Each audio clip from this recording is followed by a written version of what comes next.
Hello everyone, welcome to GK technique solution. তো আশা করছি তোমরা সবাই অনেক বেশি ভালো আছো। তো আজকের এই ভিডিওতে আমরা আলাপ করবো তোমাদের class 8 English chapter 8 life in the Woods lesson 8.4.5। তো তোমরা যারা নতুন আছো এবং এখন যে চ্যানেলটিকে সাবস্ক্রাইব করনি দ্রুত সাবস্ক্রাইব করে নাও।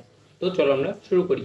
তো দেখো এখানে কি বলা হয়েছে, in the same group now read the story again. অর্থাৎ দেখো আমরা যে আগের ক্লাসে যে কোরিয়ান টেলটা পড়েছিলাম এটা আমাদের আবার আজকে পড়তে বলা হচ্ছে। তো তোমরা যারা আগের ভিডিওগুলো দেখোনি সেগুলো অবশ্যই প্লেলিস্ট চেক করে সেগুলো দেখে নেবে, তা না হলে এই পড়াগুলো বুঝবে না। And identify the metaphors used in the text, অর্থাৎ এবং এই টেক্সটে তোমার কি কি মেটাফোর ইউজ করা হয়েছে সেগুলো আমাদের চিহ্নিত করতে হবে। Then write them in the first column, তারপরে প্রথম কলামে যে মেটাফোর অংশ আমাদের সেই মেটাফোরগুলোকে লিখতে হবে। And the meaning of the metaphor in the next column, অর্থাৎ ওই মেটাফোরটার মিনিং কি সেগুলো আমাদের এই কলামটায় লিখতে হবে। আফটার দ্যাট তারপরে write the elements person thing that is compare to and compare to within the third column, অর্থাৎ যার সাথে আমরা কাকে তুলনা করেছি সেগুলো আমরা থার্ড কলামে লিখবো। অ্যান্ড ফোর্থ কলাম রেসপেক্টিভলি, অর্থাৎ দেখো আমাদের কি করতে হবে, যে থার্ড কলামে আমাদেরকে কি করতে হবে, যে কার সাথে আমরা কম্পেয়ার করা হয়েছে অ্যান্ড কম্পেয়ার টু উইথিং, অর্থাৎ যে বিষয়টার সাথে করা হয়েছে সেগুলো আমাদের যে কি করতে হবে থার্ড কলামে এবং ফোর্থ কলামে লিখতে হবে। তো চলো আমরা দেখে নিই এগুলো আমরা কিভাবে করতে পারি। তো দেখো এখানে আমাদের যে করে দেওয়া আছে যে মেটাফোর আমাদের এগুলো লিখতে হবে।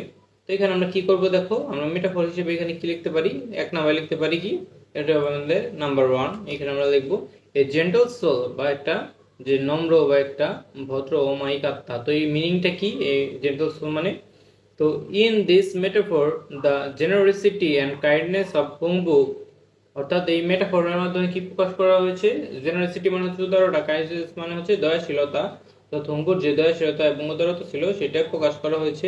Have been compared with the purity of a gentle soul, অর্থাৎ একটা জেন্টাল সোল বা একটা যে তোমার ভদ্র আত্মা অমায়িক আত্মার সাথে যে হুঙ্গুর কাইন্ডনেসটাকে তুলনা করা হয়েছে।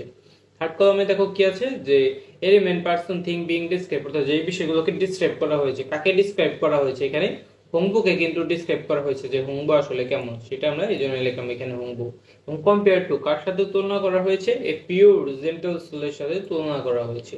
তো আশা করছি এক নাম্বারটা কিভাবে তোমরা করবে বুঝতে পেরেছো। এর পরবর্তীতে আমরা কি 2 নাম্বারটায় চলে যাই। 2 নাম্বার কি বলা হয়েছে, সিলভারি লাইট।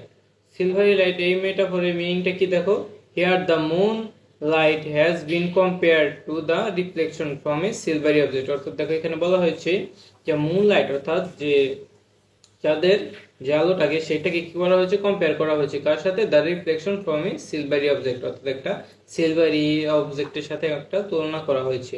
তো এখানে কাকে তুলনা করা হয়েছে, মুনস লাইট অর্থাৎ চাঁদের আলোকে এখানে তুলনা করা হয়েছে। এর পরবর্তীতে আমরা দেখো কি আছে, কম্পেয়ার টু, অর্থাৎ এই চাঁদের আলোকে কার সাথে তুলনা করা হয়েছে, এ reflection from a silvery object, অর্থাৎ একটা যে রিফ্লেকশনের সাথে তুলনা করা হয়েছে একটা সিলভারি অবজেক্টের থেকে।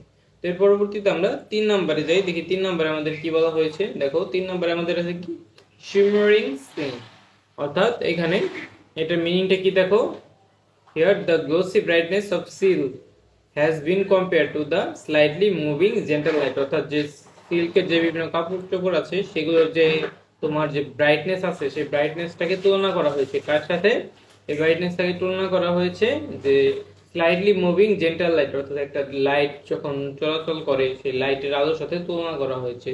এবং এখানে যে এলিমেন্ট এলিমেন্ট বা পারসন দ্যাট ইজ কম্পেয়ার্ড, অর্থাৎ কাকে আমরা তুলনা করেছি, এখানে সিল্কে কম্পেয়ার করেছি এবং কার সাথে করেছি, স্লাইটলি মুভিং জেন্টাল লাইটের সাথে আমরা করেছি।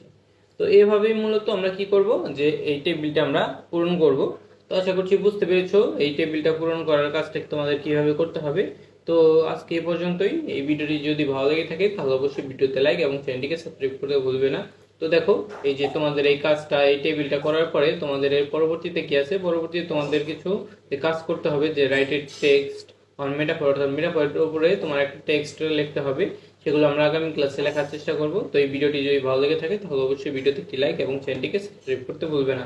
তো সবাইকে ধন্যবাদ জানিয়ে আজকে এখানেই শেষ করছি।